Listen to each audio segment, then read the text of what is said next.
Sallallahu Rabbuna ala nuril mubin Ahmad al-Mustafa Sayyidil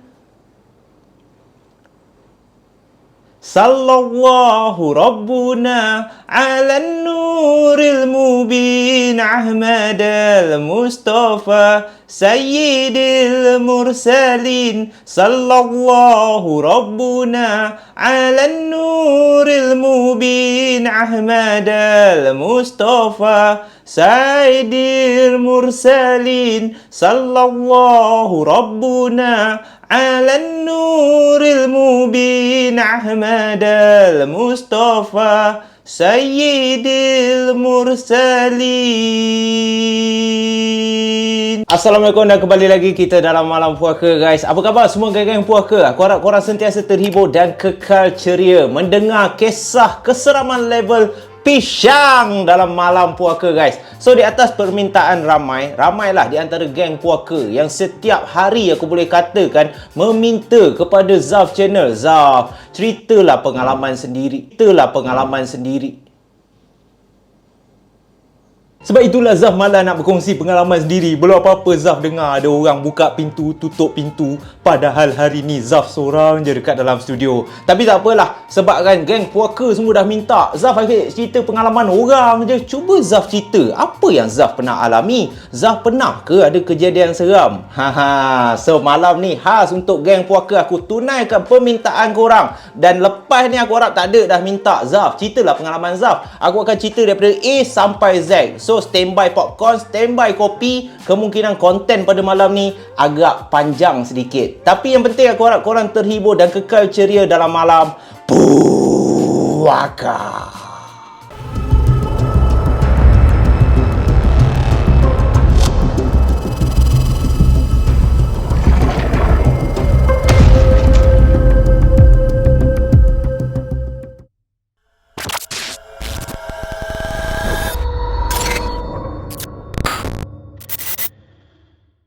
Kalau korang nak tahu apa yang Zaf alami sepanjang kehidupan Zaf daripada kecil sampailah meningkat dewasa, sampai dah berkahwin dan kehilangan kedua ibu bapa yang tercinta, yang tersayang, satu rahmat yang korang patut hargai, iaitu kedua ibu bapa. Sebab macam Zaf dah rasa kehilangan. Sebelum kehilangan kedua ibu bapa lagi, daripada Zaf sekolah dulu, dah pernah kehilangan kawan baik, kawan yang Zaf dah anggap macam abang sendiri pun ada. So malam ni Zaf akan kongsikan segala-galanya perjalanan hidup Zaf channel. Amboi, dah macam autobiografi dah. Tapi tak apalah, kepada siapa yang nak dengar, korang boleh jadikan kisah hidup Zaf ni sebagai pengajaran. Jadi sewaktu Zaf kecil, Zaf bersekolah tadika apa semua dekat area Bangi.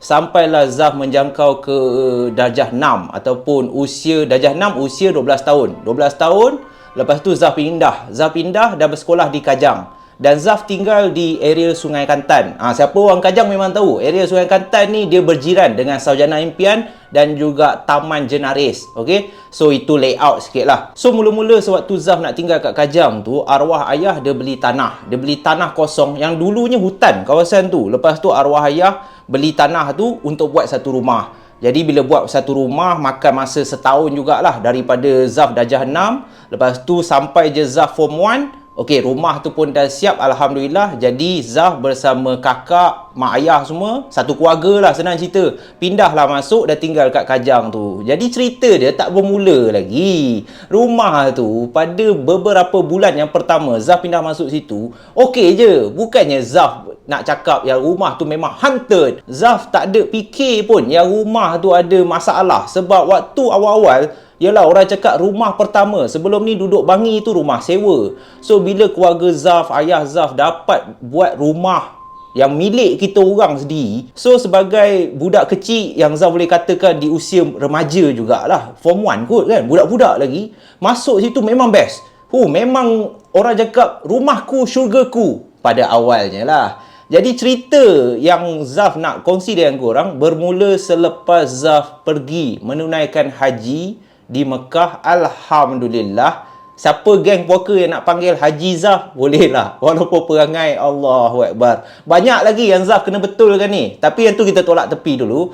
So selepas Zaf balik daripada menunaikan haji, segala-galanya berubah dalam kehidupan Zaf. So ada geng puaka yang tanya, Zaf ni memang gifted daripada kecil ke? Sebab ada setengah orang macam YouTuber Aimi Lulubi, lepas tu Ikadi Channel, nama-nama yang Zaf sebut ni, kalau korang tak tahu, korang pergi tengok, memang best. Korang pergilah subscribe channel dia orang, kawan-kawan Zaf juga. So macam Ikali, Zaf tak confirm lah sama ada dia daripada kecil ke apa. Tapi macam Aimi Lulubi, Zaf boleh katakan kemungkinan dia daripada kecil boleh nampak jin ataupun alam di sebalik mata, bak kata Ayah Pin ni. Selepas balik haji tu, Zaf merupakan mangsa buli yang agak teruk. Ini pun boleh jadi satu pengajaran juga. Buli zaman bila-bila, Zaf boleh katakan buli ni macam jin gak lah kan. Macam mana sihir tu ada sampai hari kiamat, buli ni pun rasanya sampai hari kiamat memang ada kot. Dan bertambah-tambah teruk pula. Dah ada kes buli sampai orang matilah apa semua. Dan zaman dulu pun tak kurang hebat dia. Zaf kena buli, Zaf boleh katakan kalau tahap buli daripada 1 hingga 10, Zaf nombor 11 lah. Memang teruk gila. Stok kena pergi sekolah setiap hari, kena pijak, kena pukul, kena hina. Dulu Zaf gemuk pula. Lagilah. Zaman dulu, zaman 90-an dulu, awal-awal tahun 2000, kalau kau gemuk je, memang kau akan jadi mangsa buli ni. Ada je orang tak suka. Kadang-kadang Zaf pergi sekolah, muka kau ni aku menyampah lah. Bam, kena tumbuk. Kau ni anak orang kaya kan? Kasih aku duit. Tak kasih duit, kena pukul juga. Jadi itulah kehidupan Zaf. Pergi sekolah bukan hanya untuk belajar, tetapi untuk jadi bahan ejekan, bahan pijak, bahan pukul pelajar-pelajar lain. Jadi lepas Zaf balik daripada Mekah tu, macam biasalah, bila balik Mekah, kau buat haji, kepala kau memang donggol. Contoh macam ni lah, kepala kau memang macam ni, cuma sekarang ni handsome sikit kot. Dulu memang barai lah. So kau macam bila balik Mekah je, orang tengok kau, apa toyol ni gemuk sangat? Orang dah fikir, toyol. Kemungkinan lah husnuzon kan. Walaupun sekarang ni pun geram kan bila fikir balik. So, kena buli lagi. Balik-balik Mekah je kau dah kena buli dah. Jadi, adalah satu hari, sewaktu dalam kelas lah, nak dipendekkan cerita, Zaf tengok 2 orang pelajar, kawan Zaf jugalah. Waktu tu cikgu tak masuk lagi. Diorang ni main chess. Zaf duduk kat tepi, Zaf tengok lah diorang main. Jadi datanglah pembuli ni, macam biasalah. Zaf pun dah lupa nama dia. Ibrahim ke apa nama dia. Nama sedap tapi memang kuat buli gila. Datang-datang je, lepas tu dia main-main kepala Zaf. Yalah, botak kan. Botak lah kau ni. Pada awalnya, Zaf macam biasa je. Tak melawan lah, kita ni manalah berani sangat. So duduklah macam tu. So 2-3 kali dia tunjal. Jadi Zaf pun cakap elok. Zaf bagi tahu dia, tak payahlah main macam ni. Aku tak kacau kau lah.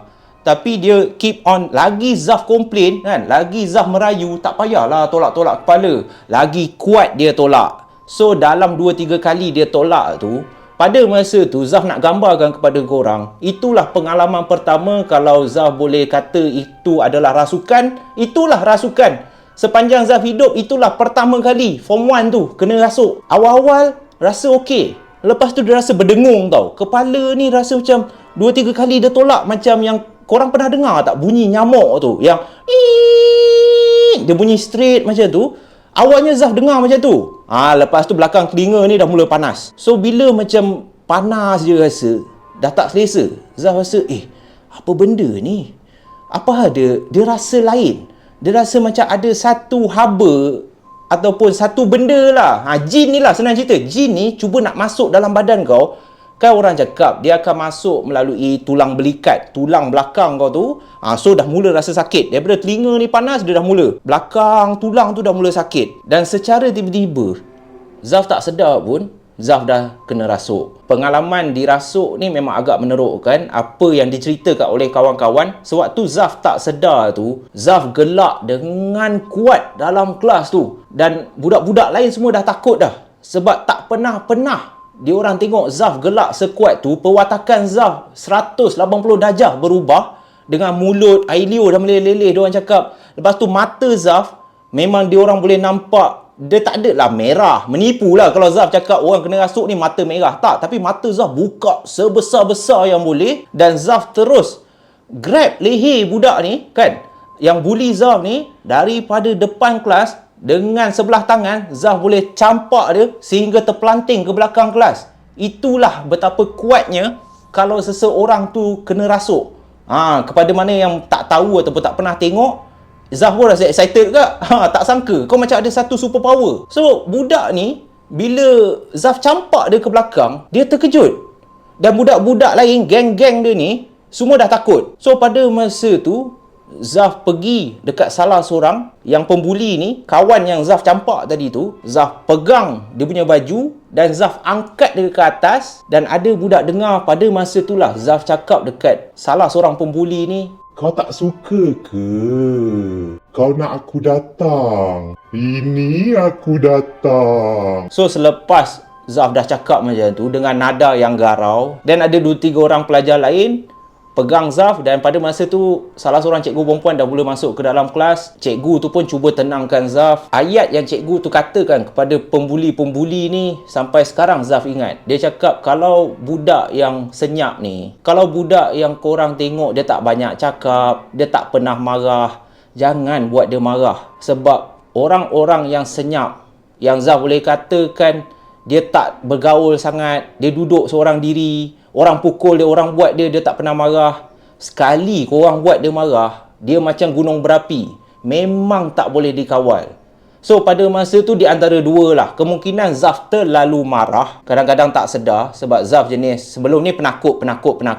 Tetapi kemungkinan pada masa tu orang cakap dah tiba-tiba nak mengamuk. Ataupun kemungkinan juga Zaf dirasuk. Dan itulah titik tolak kepada Zaf ni ada satu kelebihan boleh nampak benda-benda gaib. Penampakan yang pertama adalah di kedai mamak. Zaf dah cerita dah sebelum ni. Cuma Zaf ringkaskan kepada mana geng puaka yang baru yang tak pernah dengar ke.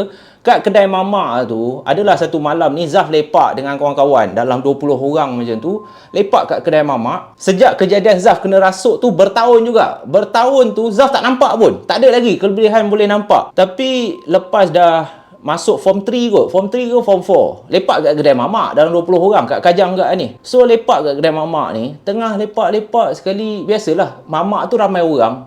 Pada masa tu pun tak salah Zaf dalam pukul 9 lebih. Lepas tu datanglah seorang makcik yang jual tisu. Kalau korang pergi mamak kan ada orang jual tisu. Korang kasih RM1 dia kasih korang tisu kan. So Zaf nampak makcik ni datang. Pakaian dia okey je. Pakaian dia okey. Bukan macam nenek kebayan pun. Macam biasa je. Nak cakap tua sangat. Tak tua sangat. Tapi dalam umur lebih kurang 60-an lah. Boleh lah Zaf katakan macam nenek lah. So dia daripada satu meja ke satu meja ke satu meja. Lepas tu dia datang. Dia datang dekat Zaf. Kebiasaannya, kalau Zaf perlukan tisu baru Zaf ambil. Kalau tak, Zaf akan kasih duit. Dan Zaf tak akan ambil tisu tu. Dia lebih kurang macam sedekah je lah. Tak apalah makcik, ambil lah RM1 ni. Tak apa. Tak payah kasih tisu. Bila dah macam tu, nenek tu pun berlalu. Tak tahulah pergi ke mana. Minta derma kat tempat lain pula ke. Awalnya okey je, ingatkan biasa je lah. Tak ada apa-apa yang berlaku. Tapi lepas dah habis lepak tu, Zaf pun lepak lah dengan 2-3 orang. Sebelum balik, lepak kat motor, isap okok. So tengah isap okok kan, sebelum nak balik ke rumah, salah seorang kawan tegur, Zaf, tadi time kita lepak tadi, aku nampak engkau macam pas duit dekat apa orang. Kau buat apa dengan duit tu? So Zaf cakaplah kat dia, apa yang maksud kau ni? Aku tak faham. Duit apa? Sebab time tu dah lupa lah. So dia ingatkan Zaf, tadi kan time lepak, aku nampak kau keluarkan duit. Lepas tu kau pergi campak. Kau buat apa? Kenapa kau campak duit tu? Dan Zaf tanya dia, campak duit? Yang tu makcik jual tisu. Mana ada campak? Aku kasih dia duit lah. Kenapa? Yang mengejutkan apabila dia cakap, mana ada? Kan? Masa bila pula aja makcik jual tisu? Aku tak nampak lah. So Zaf ingat dia gurau. Tapi lepas tanya 2-3 orang yang lain, korang nampak kan? Zaf pada masa tu dia dah mula takut sikit lah. Korang nampak kan? Yang aku ada makcik datang jual tisu apa semua. Yang lain pun cakap tak nampak. Yang lain pun sama juga macam mangkuk ayun ni. Cakap, mana ada tu. Engkau yang campak duit tau. Ni duit kau. Dia siap bagi balik. Salah seorang kawan Zaf ni siap kasih balik. Ni RM1 kau. So itulah yang Zaf rasa dan Zaf yakin lah. Penampakan pertama. Dia tak menakutkan. Dia agak memelikkan. Kat kedai mamak yang ramai orang. Tiba-tiba benda tu datang untuk pertama kali. Dan waktu tu Zaf tak sedar lagi. Aku ada kelebihan boleh nampak lah. Dia tak sedar lagi. Dia tak adalah lama. Sehari je lah Zaf duk fikir. Lepas balik tu Zaf fikir, kalau bukan makcik tu tak ada, siapa yang aku pas? Pada masa tu tak fikir hantu lagi. Betapa naifnya, betapa bodohnya Zaf ni. Tak apalah. Kemungkinan aku kot halusinasi ke apa. Kemungkinan member aku saja nak prank aku. Sebab kawan-kawan Zaf dulu pun sukalah menyakat saja, menakut-nakutkan. Lagi-lagi pula diorang tahu yang kawasan perumahan yang Zaf tinggal tu memang menyeramkan. McD ke, delivery food lah, Pizza Hut ke apa, semua tak nak naik. Siapa tahu perkuburan Islam Sungai Kantan, korang akan tahulah kawasan rumah Zaf. Dia satu jalan yang lurus. Sampai sekarang, jalan tu tak ada lampu. Tak tahu apa hal lah. Dah banyak pilihan raya pun tak ada lampu. Memang menakutkan. Rumah atas tu rumah sebiji tau. So daripada rumah Zaf nak ke rumah jiran tu memang jarak dia jauh sikit lah. Dan dia mula makin teruk. Dekat rumah Kajang tu sendiri, hoi, kalau Zaf ingat balik, aduh, malas nak cerita. Sebab dia meremang tau. Rumah Kajang ni Zaf boleh katakan rumah yang memberi Zaf erti kehidupan yang sebenar. Banyak kenangan yang Zaf cipta waktu tinggal kat Kajang dulu. Tapi rumah Kajang ni jugalah yang memberikan inspirasi untuk Zaf wujudkan ataupun Zaf buat Zaf channel ni, berkongsi pengalaman-pengalaman seram berdasarkan pengalaman Zaf sendiri. So kejadian pertama yang membuatkan Zaf perasan rumah tu dah mula ada gangguan, boleh dikatakan setiap kali Zaf tidur di bilik Zaf di tingkat atas, esok paginya Zaf akan terbangun dan berubah tempat. Malam tu Zaf tidur ke atas katil, tetapi keesokan paginya bila Zaf bangun, Zaf berada di dalam tandas dekat dalam bilik Zaf, betul-betul baring dekat bawah sinki. First time kena tu memang tak fikir apa lah. Memang fikir, oh sleepwalking lah kot. Orang cakap mengigau kan. Kau mengigau, lepas tu kau berjalan, kau masuk tandas, kau tidur kat bawah sinki. Tapi selang 2-3 hari, benda yang sama juga. Tak logik lah pula. Zaf dah mula fikir, time tu tak adalah takut. Tapi dia jadi pelik. Macam mana aku tidur kat atas katil, kenapa aku bangun je, mesti aku dalam bilik air. Dalam bilik air tu tak apa lagi. Ada 2-3 kali kalau Zaf terbangun je, Zaf perasan daripada Zaf tidur dalam bilik, tiba-tiba bangun pagi esok ada kat ruang tamu. Dekat bawah, tidur kat atas sofa. Nasib baik dia tak pindahkan Zaf kat luar rumah lah.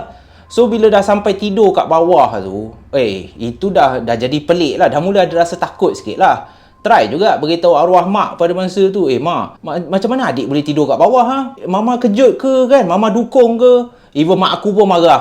Jadahnya, kau dah besar. Kau tidur dalam bilik kau dah lah. Tak ada masa lah mama nak dukung kau bawa turun apa semua. Betul juga. Aku fikir pun logik juga. Pindah tu tak apalah, pindah tempat duduk aku okey lagi. So ada satu hari ni aku pun ajaklah sepupu aku. Salah seorang sepupu aku tidur rumah. Dia datang rumah dengan 2-3 orang adik-beradik dia. So disebabkan aku je anak lelaki dalam keluarga, so sepupu aku ni pun lelaki, dia tidurlah dalam bilik aku. Takkan tidur dalam bilik kakak aku, gila ke apa? So dia tidurlah sama aku. Tak adalah takut sangat. Tapi lagi seram, agaknya benda yang kat rumah aku ni tahu, kau bawa member So malam tu bila dia datang, kita orang pun tengoklah TV kan. Lepas tu bermain sikit apa semua. Dan dah pukul 11, 12 macam tu, okey masuk tidur. So aku dan sepupu aku 2 orang je tau. Naiklah ke atas. Naik ke atas, tidur dalam bilik aku. Sebelum tidur tu adalah borak-borak. Dan kalau kau nak tahu, bilik aku ada balcony. Balcony menghadap ke belakang rumah. Dan balcony rumah aku tak adalah besar sangat. Cukup lah untuk kau berdiri. Tak boleh duduk pun. Kau boleh berdiri, kau boleh tengok lah dekat belakang rumah tu. Jadi malam tu, aku tutup lah langsir. Jadi cahaya daripada balcony tu boleh nampak lah bayang-bayang apa semua. So tengah tidur-tidur tu, tiba-tiba sepupu aku ni dia cakap dia nak pergi tandas. Aku pun terjaga pada masa tu, aku tak ingat lah pukul berapa. So dia pun pergilah tandas dalam bilik aku. Dan lepas dia pergi tandas tu, dia pun naik balik atas katil nak tidur. Tapi waktu aku dan dia nak tidur tu, aku perasan, apa hal yang balcony aku gelap? Awalnya aku ingatkan lampu balcony aku terpadam. Aku dah meremang ni. Awalnya aku ingat terpadam sebab gelap.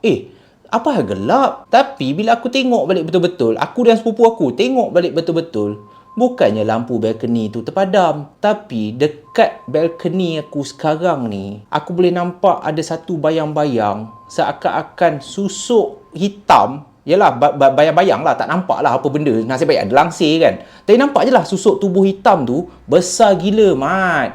Aku boleh katakan penuh lah balcony aku tu. Siapa yang berdiri dekat luar balcony aku ni? Macam mana boleh ada orang pula?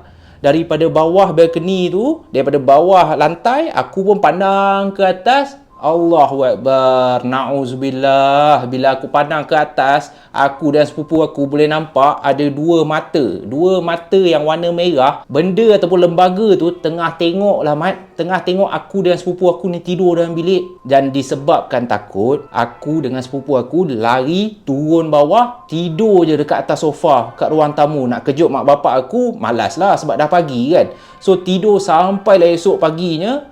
Dan cerita ni pun aku cerita juga dekat arwah mak aku. Tapi macam biasalah, sebabkan kau waktu tu masih bersekolah lagi, kau budak-budak, mak kau manalah nak percaya. Lagi-lagi pula dia tak pernah terkena apa pun. Rumah tu pun okey je, tak habis-habis aku je yang terkena gangguan. So memang dia tak percayalah. Jadi dah ternampak lembaga dekat balkoni tu, dah satu hal dah. Sejak daripada aku asyik kena alih, tidur atas katil, bangun-bangun je dalam tandas, aku pun dah naik fed up. Langsung aku boleh katakan sepanjang aku tinggal kat rumah Kajang tu, boleh dikira berapa kali je aku tidur kat bilik aku. Most of the time, amboi speaking pula kan, tiba-tiba. Kebanyakan masa aku akan tidur kat area ruang tamu kat bawah. Sebab kalau aku tidur kat bawah, esok pagi aku bangun, okey. Kalau aku tidur atas sofa, memang atas sofa lah. Dia tak ada pula nak ubah. Aku tak tahulah kenapa bilik aku tu agaknya tempat dia kot. Dia suka tidur situ kan. Dia tak nak aku tidur dalam bilik tu. So dia ubah aku. Yang lagi kritikal, apabila bil air kat rumah tu, aku tanya korang lah, bil air rumah korang selalu berapa? Paling kurang pun RM60 macam tu je. Ini bil air rumah aku, dah macam apa, ada sungai ke apa dalam rumah tu. Punya tinggi, Mat. Sebab ada salah satu tandas yang dekat ruang tamu. Ruang tamu aku pun ada tandas. Banyak betul tandas kat rumah aku ni. Dekat ruang tamu aku ada tandas. Tandas tu je, pilih dia kalau kita orang tutup, mesti akan terbuka. Dia umpama kau tutup je shower tu, kau tunggu dalam 5 minit, dia akan on balik. Sampai ke ayah aku pernah panggil lah plumber untuk tengok kan, orang yang repair air ni, untuk tengok ada rosak ke tak. Time dia datang tu, dia kata, tak ada rosak, okey je bang. Ini saya tutup ni, okey lah, tak ada buah air keluar. Tapi lepas dia balik, sejam 2 jam lepas tu, dengar. Seolah-olah macam ada orang mandi. So dah fed up, 2-3 kali panggil plumber kan. Plumber pun dah menyampah dah datang. Apa bang? Saya cek okey je. So keluarga aku pun abai lah kan. Kau nak pasang air tu, pasang je lah, suka hati kau lah. So dia dah main air dah. Itu pula aku cerita penampakan lagi. Pocong kat rumah tu. Ada satu kejadian ni. Okey, ni menarik. Ini memang agak menyeramkan. Berlaku dekat kakak aku. So bilik kakak aku, dia ada tingkap. Dia ada tingkap yang menghala ke depan rumah. So depan rumah aku tu ada satu jalan. Cahaya daripada lampu jalan tu, kalau kakak aku buka tingkap, cahaya tu boleh masuk lah. Dan kakak aku ni dia ada hobi melukis. Dia memang daripada dulu, Mat, kalau aku kau suruh melukis, aku lukis kambing pun bentuk penyu. Kakak aku kalau lukis kambing tu, memang daripada kecil, daripada dajah lagi, kau suruh je lah dia lukis. Orang cakap tangan berseni. So kakak aku ni memang suka lukis. Jadi dia akan duduk dekat meja lukisan dia ataupun meja study dia. Dan depan meja study ni memang betul-betul tingkap yang aku cakap tadi tu, yang menghala ke depan rumah. So setiap kali dia melukis, dia suka buka tingkap sebab dia nak angin. Biasalah kan, orang berseni ni dia nak angin, padahal ada aircon. Dia buka tingkap tu, dia lukis. So adalah cahaya daripada lampu jalan tu akan terangkan meja study dia. Tak payah pasal lampu free dah. So tengah dia lukis kan, ada satu malam ni dia lukis macam tu, tiba-tiba dia terperasan tau. Dia nampak satu bayang-bayang.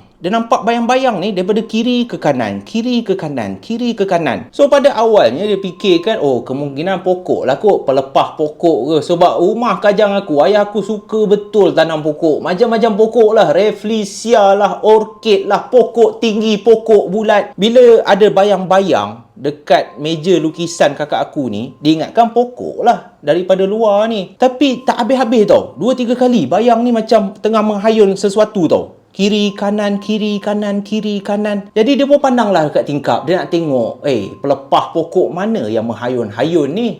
So bila dia tengok, aku time kejadian tu, aku tengah lepak dengan arwah mak aku, tengah tengok TV kat ruang tamu bawah. Kita orang boleh dengar dia punya jerit daripada tingkat atas tu. Kakak aku menjerit.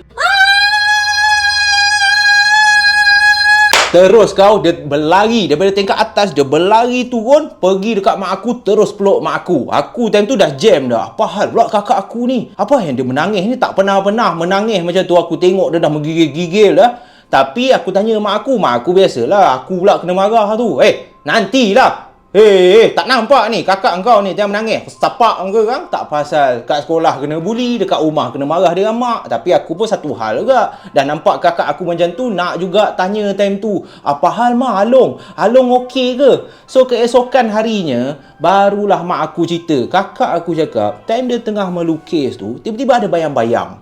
Dia ingatkan bayang-bayang biasa. So dia pun pandanglah keluar tingkap. Bila dia tengok kat luar tingkap tu, rupa-rupanya bukan pelepah pokok, bukannya daun daripada pokok, tapi dia nampak dua kaki seakan-akan tengah duduk dekat atas bumbung rumah aku. Kaki tu terjuntai dekat tingkap dia, dan dia nampak kaki seakan-akan kaki perempuan ni tengah menghayun macam tu. Macam budak kecil duduk kat atas buaian kan. Menghayun kiri kanan, kiri kanan. Bila dia nampak kaki, tak nampak badan. Tapi kau fikir logik lah. Kau ingat tak takut ke? Kau boleh bayang tak? Engkau tengah dekat tingkat 2 rumah kau, tiba-tiba ada kaki menghayun duduk kat atas bumbung. Siapa yang duduk kat atas bumbung tu? So kakak aku pun sebabkan tu lah dia menjerit, sebab dia nampak ada kaki duk terhayun dekat atas pokok tu. Jadi aku boleh katakan dah makin teruk dah. Kakak aku dah terkena, aku dah terkena. Lepas tu dah banyak kali terkena. Adalah satu hari ni pula, time ni dah nak maghrib. Bila dah nak maghrib je, mak aku biasalah arahkan aku dengan kakak aku tutup semua tingkap yang ada. Okey, time maghrib ni tak payahlah kau nak buka-buka tingkap. Jadi aku pun tutup lah, sebab kat rumah Kajang tu selain pokok yang banyak, tingkap pun banyak, Mat. Kau tutup satu-satu tingkap, tutup satu-satu tingkap. So mak aku nak tutup pintu depan. So waktu dia nak tutup pintu depan, tiba-tiba dia nampak ada budak kecil berdiri betul-betul kat luar pagar rumah aku. So bila mak aku nampak budak kecil ni, mak aku macam, siapa ni? Budak kecil perempuan tau, kecil je. Aku boleh katakan baya maybe macam 5 tahun, 6 tahun macam tu. Budak kecil perempuan ni berdiri dekat luar pagar, tengah memandang ke rumah aku. So mak aku fikir, kan anak jiran ke? Dah nak maghrib ni, tak pernah nampak pun. Jadi mak aku malas, sebab daripada pintu rumah nak pergi ke pagar tu malas nak jalan. Mak aku panggil lah kakak aku. So kakak aku pun datang lah. Mak aku cakap, Halong, awak pergi tengok tu budak tu, cuba tanya dia suruh balik lah. So kakak aku pun benak-benak dia macam tu kan. Dia pun tak fikir apa, dia pun tak ada rasa seram. Dia pun pergilah jalan kat budak aku. Dan kakak aku pun cakap lah, Dek, pergi balik dek, dah nak maghrib ni. Nak buat apa kat sini? Dan budak tu cakap, jomlah main sekali. Temanlah adik main. Jadi bila budak tu cakap macam tu, kakak aku jam lah, nak main apa? Tak nak lah, dah maghrib ni. Dah pergi balik. Tapi budak tu berdiri je, tercegat je pandang kakak aku.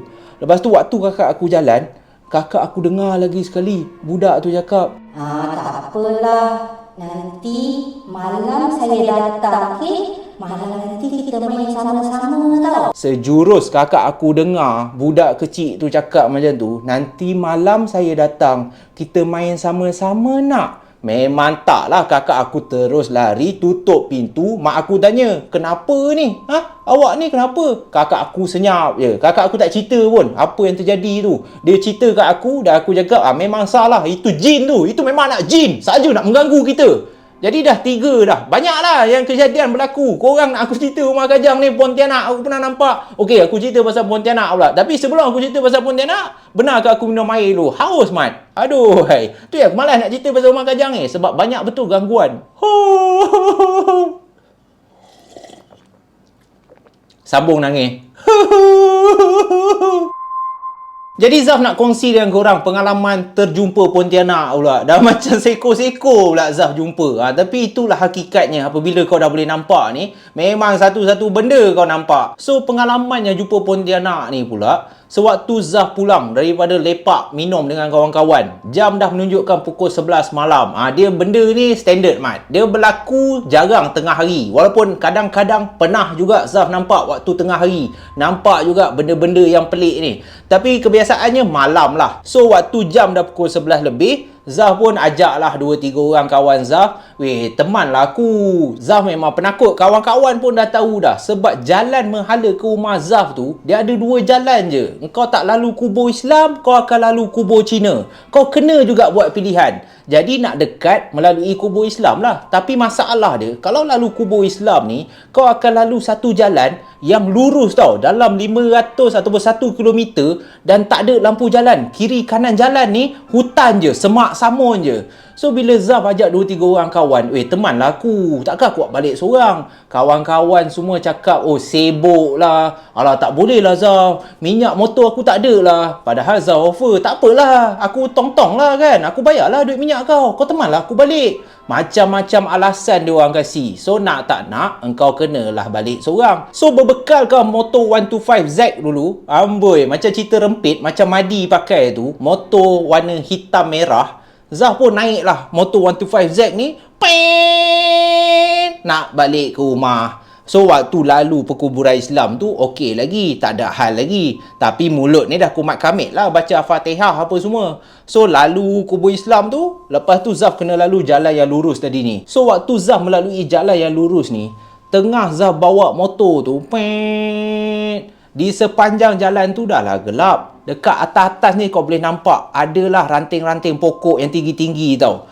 So waktu bawa tu, hujung mata Zaf dah terperasan dah. Apa benda? Meremang lagi. Alah, apa benda yang dekat atas pokok tu? Hujung mata je nampak. Kalau kita bawa motor, kita boleh nampak lah. Nak tak nak, walaupun kau pandang ke depan, tapi kau akan nampak juga ranting-ranting pokok yang kat atas ni. So waktu Zaf dah perasan tu, seakan-akan ada satu kain yang berwarna putih. Jadi bila dah ternampak kain yang berwarna putih, berdasarkan pengalaman yang sebelum ni dah pernah ternampak makhluk-makhluk ni, Zaf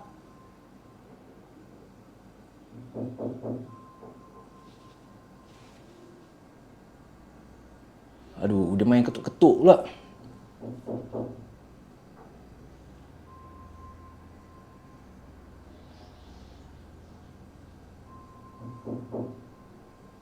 Dia main ketuk-ketuk, Mat.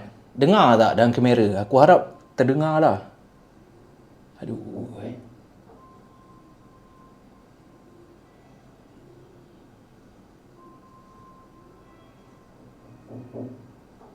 Dengar tak?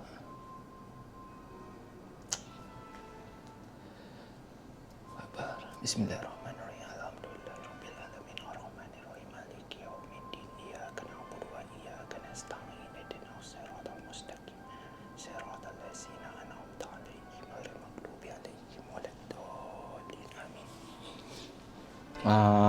Macam ni lah Zaf cerita ni, nanti Zaf sambung lagi lah. Zaf habiskan cerita ni je. So bila Zaf dah ternampak ada kain putih tu, dah ternampak ada Pontianak tu, Zaf pun buat tak tahu lagi lah. So Zaf pun melepasilah kain putih yang tengah berdiri, yang tengah bertenggek kat atas pokok tu. So waktu Zaf melepasi Pontianak tu, Zaf pun terus lakukan perjalanan. Pada masa ni bermacam-macam surah Zaf baca. Takut dia tak payah cakap lah, satu badan dah menggigil dah. Tapi yang menakutkan, yang mengejutkan Zaf, waktu Zaf dah lepas Pontianak tu, ataupun Zaf dah lepas kain putih yang tengah bertenggek tu, tiba-tiba Zaf boleh nampak dekat atas pokok tu, Pontianak tu serap dia terbang dan berada di ranting di hadapan Zaf. Zaf boleh nampak kain putih tu serap dan bertenggek kat pokok yang dekat belah depan tau. So waktu tu Zaf tengok lagi, alamak, confirm Mat, ini bukan kain, ini bukan plastik. Macam mana pula benda ni boleh terbang? So, bila dah lepas lagi satu ranting, dia lompat lagi. Lepas lagi dia lompat lagi. Seakan-akan dia mengejar Zaf. Tapi, yang menakutkan, bila Zaf betul-betul tengok, rupa-rupanya dia melompat dalam keadaan mengundur. Kau boleh tak? Dia bukannya terbang ke depan dan Zaf nampak Pontianak tu belah belakang. Tapi dia melompat ke belakang. Seakan-akan daripada ranting pokok, dia lompat ke depan. Tapi mata dia memandang ke arah Zaf. Dan bila Zaf perhatikan, bila nampak muka susuk tubuh Pontianak ni dengan rambut yang mengurai panjang, dengan kain putih, dengan mata, Allahu Akbar. Sampai sekarang Zaf boleh imagine lagi, tapi tak boleh nak, Zaf pun tak tahulah Pontianak, Zaf panggil Pontianak lah, tapi tak tahulah apa benda.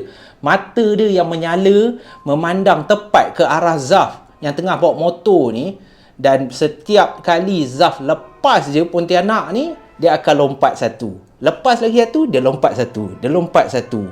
Sampailah Zaf tiba dekat taman perumahan, barulah benda ni hilang. Waktu sampai kat rumah tu, Zaf terus ambil wuduk, baca apa yang Zaf tahu, dan keesokan paginya, Zaf demam panas. Disebabkan penampakan yang tu lah. Okay? Maaflah Zaf.